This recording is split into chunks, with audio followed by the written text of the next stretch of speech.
ဒါကကျမဖေရဲ့မျက်စိထဲကအစီအနှစ်ပဲသူကကျမကိုလွှဲပြောင်းစာချုပ်လက်မှတ်ထိုးခိုင်းဖို့အိမ်မက်ထဲတောင်လှည့်စားကျင်နေတာဒါပေမဲ့ကျမအဖေစီမသွားဘဲစူးမိသားစုရဲ့ရန်သူတော်ဖြစ်တဲ့ချင်းကယူပတ်ရဲ့အကြီးကဲချင်းချောင်းစီကိုဓာတ်ရိုက်ဆက်သွယ်လိုက်တယ်ဘာလို့လဲဆိုတော့ကျမပြန်ရောက်လာကြတဲ့ကအဖေကကျမကိုဖြောင်းတောင်မကြည့်ခဲ့ဘူးလေကျမကိုအိမ်အောင်ဘက်နဲ့ချိတ်ဆက်ဖို့အတုံးချစရာတစ်ခုနဲ့စူးမိသားစုဂုံတိတ်ခါရဲ့အမဲဆက်လိုပဲသဘောထားခဲ့တာသူကကျမပေါ်ဖခင်မြတ်တာနေ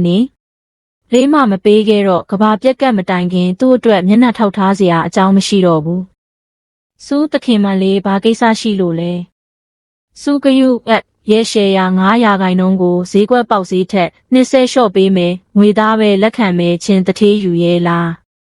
တစ်ဖက်က3စက္ကန့်လောက်တိတ်ဆိတ်သွားပြီးနောက်ခက်ဟရေတံတစ်ခုထွက်လာတယ်စူးတခင်မလေးကတတိရှိတာပဲနိုင်ဝက်နေရင်ကျွန်တော်ရှိနေကချက်လက်မှတ်ယူလာခဲ့လိမ့်မယ်စာချုပ်လက်မှတ်ထိုးပြီးတဲ့အချိန်ဖုန်းထဲကဝင်လာတဲ့ငွေပမာဏအကြီးကြီးကိုကြည့်ပြီးကျမရင်ထဲကအလုံးကြီးကျသွားခဲ့တယ်။နောက်ဆုံးတော့ငွေသားတန်း100အတိအကျစုမိသွားပြီးကျမနည်းနည်းမှမတွန့်ဆုတ်ပဲဖုန်းထဲကမတ်စုကိုဖွင့်ပြီးပစ္စည်းတွေစုဆောင်းမဲ့အစီအစဉ်ကိုစာရေးလိုက်တယ်။စာမျက်နှာ10ကနန်းလောက်အပြည့်ရေးမှတ်ထားလိုက်တယ်။ဒါပေမဲ့ကျမခိုးလုံရစခန်းအတွက်အစီအစဉ်ဆွဲပြီးအကြီးကျယ်လုပ်ဖို့ပြင်နေတော့စူးယိုစီကရုတ်တရက်ဗီဒီယိုကောဝင်လာလို့ကျမစိတ်ထဲမှာအကြောင်းမဲ့စိုးရိမ်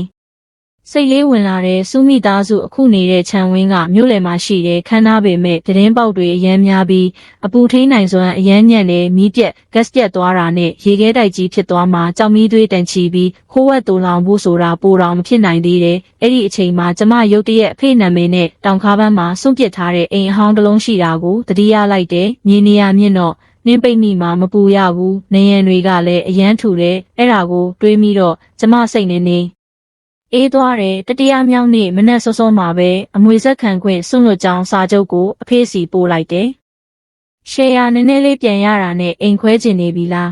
။ငါတို့စူးမိသားစုလိုဖះเจ้าသေးလေးကနင့်လိုဖះကြီးကိုမဆန့်ပါဘူး။အဖေရဲ့လှောင်ပြောင်မှုတွေကိုကျမဂယုမစိုက်ပါဘူး။အခုချိန်မှာအသက်ရှင်ဖို့ကအရေးကြီးဆုံးပဲလေ။နောက်9ရက်နေရင်ကဘာပြက်ကတ်စိုက်တော့မှအဲ့ဒီအချိန်ကျရင်ငွေတွေကအတုံးမကျတဲ့ကနန်းတွေဖြစ်သွားလိမ့်မယ်။ကျမဖုန်းကိုပိတ်ပြီးကားမောင်းထွက်လာခဲ့တယ်။အိမ်စီးကားကနေကုန်တင်ကားပြောင်းနောက်ဆုံးလမ်းလျှောက်ပြီးမြေပြင်အခြေအနေကိုလေ့လာခဲ့တယ်။အတော်လေးပင်ပန်းသွားပြီးတဲ့နောက်တောင်ကားပန်းကအိမ်ရဲ့အခြေအနေကိုသေချာသိလိုက်ရတယ်။ဒါပေမဲ့အဲ့ဒီအိမ်ကအခု6တွေ့နေတဲ့မျက်ပင်တွေဖုံးနေပြီးအိုဟောင်းပြတစီးနေတဲ့ပုံပေါက်နေတဲ့ပါလာတဲ့ကရိယာတွေကိုထုတ်ပြီးတကားဝါကပေါင်းမင်တွေကိုရှင်းလင်းလိုက်တယ်ပြီးတော့ဓမီလင်းရောင်ကိုဖွင့်ပြီးအထဲကိုဝင်သွားတဲ့အခြေအနေကိုအသေးစိတ်စစ်ဆေးပြီးပြုပြင်မွမ်းမံဖို့အစီအစဉ်ဆွဲဖို့ပေါ့ကြီးမားထူတဲ့ဧခန်းကိုဖျက်ပြီးအိမ်ထဲကိုရောက်သွားတယ်မြင်းကြီးထက်ကဧခန်းဒုတိယထက်ကအိတ်ခန်းပြီးတော့အိမ်အောက်မှာကြီးမားတဲ့မြေအောက်ဝိုင်းတိုးလောင်ခန်းတစ်ခုကိုတွေးလိုက်တယ်တအိမ်လုံးရဲ့နေရန်အထူကတာမန်အဆောက်အုံတွေထက်အများကြီးပိုထူတဲ့ဒီဝိုင်းခန်းကစတူရန်မီတာ300-400လောက်ရှိမယ်ပစ္စည်းတွေနဲ့ကြောက်မီးသွေးတွေတိုးလောင်ဖို့လုံးဝသုံးလို့ရတယ်ဒါပေမဲ့ဒီနေရာကစွန့်ပစ်ထားတာကြာပြီဆိုတော့ပြုပြင်မွမ်းမံဖို့ကန်ထရိုက်အဖွဲ့ကိုဆက်သွယ်ဖို့လိုသေးတယ်အပြင်အစင်ကိုလေးလာပြီးနောက်အစင်းမြင့်တဲခိုကန်ဖွင့်မယ်ဆိုတဲ့အကြောင်းပြချက်နဲ့ထိတ်တန်းလုံခြုံရေးကန်ထရိုက်အဖွဲ့ကိုဆက်သွယ်လိုက်တယ်နေ့လည်လာကြည့်ဖို့ချိန်ထားလိုက်တယ်အဲ့ဒီအချိန်လေးမှာတောင်ကြီးဆင်းပြီးအပူချိန်ထိန်ကိုရောင်ကြီးတစ်ခုကိုတွားငှားလိုက်တဲ့ပစ္စည်းတွေယာယီထားဖို့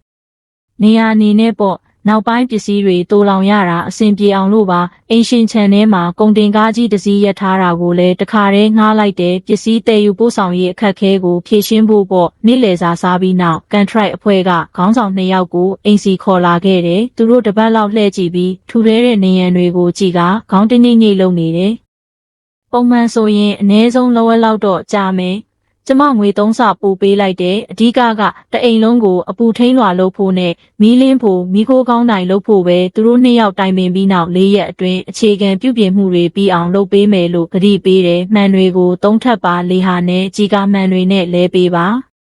ကျမစီယံငွေပေးပြီးတာနဲ့ခေါင်းဆောင်2ယောက်ကအတိုင်းတာတွေစတိုင်းကြတယ်သူတို့နဲ့အတူအလုပ်လုပ်ရင်ကျမရဲ့ပြုပြင်မွမ်းမံရေးအစီအစဉ်တွေကိုပြောပြနေခဲ့တယ်2နာရီအကြာမှာဆရာ2ယောက်တောင်ပေါ်ကဆင်းသွားတော့ကျမအနီးဆုံးစွမ်းရည်နဲ့စားတောက်ကုန်လက်ကားဈေးကိုသွားခဲ့တယ်တကားဝရောက်တာနဲ့ညီမလေးစုယိုစီကဗီဒီယိုကောဝင်လာတယ်သူ့ဘက်ကနောက်ခံကရွှေရောင်တွေတလက်လက်နဲ့ပွဲတက်ခမ်းမထဲမှာလိုပဲတရောတန်တွေခွက်ချင်းတိုက်တန်တွေကြားနေရတယ်ဘာဖြစ်တာလဲလို့မေးမလို့ရှိသေးဖုံးကျသွားတယ် ကျမလည်းတိတ်မတွေးနေတော့ဘူးလက်ထဲမှာငွေသားတန်း100ရှိနေတော့ကျမရဲ့ယုံကြည်မှုတွေကအရင်ကထက်ပိုပြေးဝနေတဲ့ကုန်သည်ကြီး2ဦးစီဓာတ်ရိုက်ဆက်သွယ်ပြီးအများကြီးမှာလိုက်တယ်အရေးသွေးမြင့်မိခိုးမထွက်တဲ့ကြောင်မီးသွေးတန်2000အေးတန်ခန်ဒီဇယ်စီတန်900လေးဟာနဲ့ထုတ်ပိုးထားတဲ့ဝူချန်ဆန်နဲ့ဂျုံမုတ်အကောင်းစားတန်90စီထုတ်လုပ်တဲ့ရက်ဆွဲအသစ်ဆုံးကိုလိုချင်တာတထေးကကျမနောက်နေတယ်ထင်နေတာစရန်ငွေ320လွှဲပေးလိုက်မှယုံသွားတယ်အတင်စားဟော့ပေါ့အတင်စားထမင်းဘူး9000ဖားစီစစ်သုံးအာဟာရဘီစကို2000ဖားတစ်တီးနဲ့အမဲသားစီတို့ဘူးကားတစ်ဆက်စည်းစာစီဝင်ရိုးစွန်းဒေတာ3အနှွေးထဲအစုံ900အပူကက်ခွာအခုရေနှစ်တန်းတာကဂိုရောင်လိပ်စာဒီနေ့အကုန်ပို့ပေးပါစက်မှုသုံးဘက်ထရီအကြီးအလုံး100မီးစက်နဲ့တွဲသုံးဖို့လုံလောက်တဲ့စေရန်ငွေပေးပြီးတာနဲ့ဂိုရောင်လိပ်စာခြံထားခဲ့ပြီး2ရက်အတွင်းမဖြစ်မနေပို့ပေးဖို့တေချာမှာလိုက်တယ်